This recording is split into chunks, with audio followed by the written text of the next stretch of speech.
So hello guys, welcome back to another blog. So आत्ता मी आलो कॉलेजून, म्हणजे वर्गुळ झाला पण असंच बसलो होतं बघा. बॅग पण अशीच, म्हणजे बॅग पण अजून तशीच आहे. कारण खूप कंटाळा आला आहे नाही का, असं म्हणजे बोर असं वाटतं झोपून घ्यावा थोडंसं. थोडं झोपतो मी आणि बोर होतं आहे खूप नाही का, कारण कोणीच घरी नाही. मम्मी ते पण गावाला गेले, आमचे कोणतरी रिलेटिव्ह वारले त्याच्यामुळं, आणि भाऊन ते पण कामाला गेले. सो आता एकट्याचे मी घरी, मग आता जेवण वगैरे करतो. तुम्ही विचार करा, मी आहे 1 वाजता आलेले वाटतं ना, आता 2 वाजत आले. तसंच बसलेलं आहे, बोरच तेवढं होतं काय करू म्हणून. मग आता थोडंसं आवरायचं पण पसारा, जेवण वगैरे करतो मस्तपैकी, आणि मग थोडंफार पसारा आवरतो, मग थोडं रिलॅक्स झोपतो नाही का. कारण भरपूर जागा झोपलोच नाही, 2-3 म्हणजे 2-3 हप्ते झाले असेल. आत्ता म्हटलं मागच्या हप्त्यात थोडं झोपावं, पण नाही कल्पिस्ताना एक प्रॅक्टिकल होतं, ते लिहायचं होतं 200 का 300 पेजी. मी नाही तेवढं लिहिलं, ते मी काय म्हणजे 45 पेजी होते, त्याच्यापैकी पण मी 30च लिहिले. आणि त्याच्यात मग आता मध्ये टाईम नव्हता ना, हे कल्पेशची गाडी आणायची होती वगैरे, त्याच्यामुळं आता बसलं. आता थोडं उठतो, आवडतो पटकन. A few moments later. So finally काय, आता सर्व आवरलं आहे, म्हणजे बऱ्यापैकी आवरलं आहे मी. जसं एवढं पण भारी नाही, बट तेवढं सगळं क्लीन दिसतं सध्या. आणि मग आत्ता बसलो होतो, थोडं लाडू खातो, कारण जेवलं मग अशी पण थोडीशी वाटली भूक लागली नाही का. मस्त गाणं लावून दिले, सायलेंट सॉन्ग थोडंसं. ते काय गाणं मी लावलं असतं, पण मग काय ना, कॉपीराईट लागून जाते कधी कधी. कारण लास्ट टाईम मी एक ब्लॉग टाकला होता, त्याच्यात आहे ना, म्हणजे तुम्ही बघा, ब्लॉगचं होता ना तो, हा ब्लॉग होता. सो त्याच्यात मी गाणं स्पीकरवर लावून दिलं, तर मला वाटलं लागलं नाही कॉपीराईट, काय फक्त वाजून देऊ गाणं बाई, तर त्याच्यात कॉपीराईट लागून गेली ती. त्याच्यामुळं मग मी मोस्ट ऑफ टाईम सध्या ना, असे टी व्हीवरचे गाणे, टी व्ही लावलं वगैरे ना, ते लावतच नाही. काय लवकरच कॉपीराईट लावून घ्यायची त्याच्यामुळं. सो आता तर पण करतो, आणि कालचा ब्लॉग राहिला तो एडिट करायचा, अजून तो एडिट करतो. बाकी कल्पेश आला होता थोड्या वेळ पहिले, पिक्चर पाहिलं त्यांनी, पाहिलं मस्त पिक्चर चालू आहे. गेला मी घरी लगेच. पहिले मला म्हणे, यार काय पिक्चर पाहते, काय स्टोरी नाही काय नाही. आणि थोड्या वेळ बसला, आणि त्याला पिक्चर आवडला वाटतं ना, तर लगेच घरी गेला आणि लगेच बघत बसला नाही का, मस्त की. म्हटलं चांगलं आहे, असं राहतं व्हायला ना लगेच, म्हणजे काय जाऊ द्या. तर आता माझ्या मम्मीने ते येतील, आय थिंक उद्या दुपारी येणार आहे.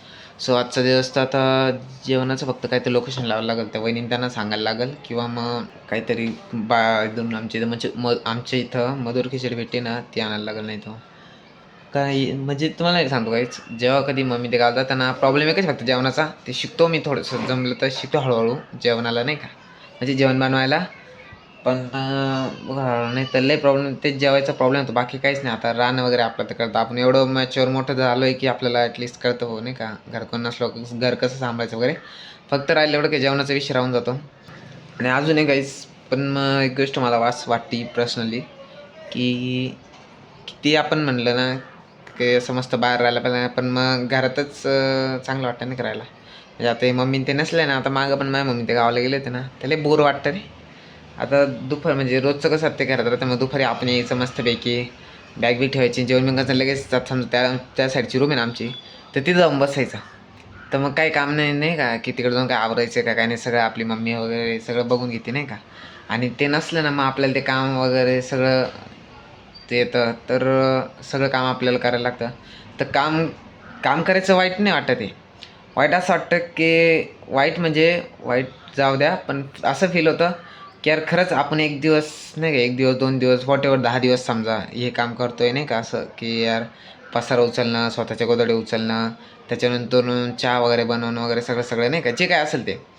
पण आपली आई खूप, म्हणजे आपण लहान असल्यापासून हे सर्व काम करते, तर त्यांना असं बोर वाटत नसेल का भाई खरंच, की यार आपण हे काम करतो रोजचं, असं तसं तसं. तर त्यासाठी खूप हे वाटतं नाही का, यार खरंच आपले आईवडील आपल्यासाठी करतात, ते खूप चांगली गोष्ट आहे. आणि खरंच आपल्याला त्यांचा आदर असला पाहिजे. एवढे करताना आपल्याला साधे 2-4 दिवस आपण राहू शकत नाही. त्याच्यामुळे मी ठरवलं आहे की जेव्हा कधी माझी मम्मी बाहेर राहते ना, तर कधी कधी पहिले कसं विचारते ना, की जाऊ का नको, जाऊ का नको गावाला नाही का. तर आम्ही कोणताच विचार न करता आम्ही म्हणतो, जा बिंदास जा, तुला जेवढे दिवस राहायचे तेवढे दिवस राहा, आणि काही टेन्शन घेऊ नका, आम्ही राहू नाही का. काय एवढं प्रॉब्लेम, जेव्हा वगैरेचं आपण 2-4 दिवस ॲडजस्ट करू शकतो पण नाही का, बाहेरून वगैरे, किंवा आमच्या बाजूला त्या वहिनी राहत्या, मशीन ते राहत्या ना, ते करून देत्या भाऊ नाही का. तर त्याचा पण काही प्रॉब्लेम एवढा येत नाही. पण मग आम्ही सध्या शक्यतो आहे ना टोकत नाही जातं की नाही का नको जाऊ अगं कशा लोक 10 दिवस जाते परत आपल्या घरात कोण बघल वगैरे नाही का ते शक्यतो आता करतच नाही आम्ही. तर त्याच्यामुळे मग आता बिंदास ती पण जाते तिला पण थोडं चांगलं वाटतं की चला थोडं बाहेर फिरणं वगैरे नाही का नाही तर कायम घरात ते पण बरं वाटत नाही त्याच्यामुळं थोड्या नाही भेटतो मी तुम्हाला आता कोणी कल्पेश वगैरे येतं काय बघू कुठं बाहेर नियोजन झालं जायचंच इथलं इथं काय ना तर तेव्हा भेटतो. बाय.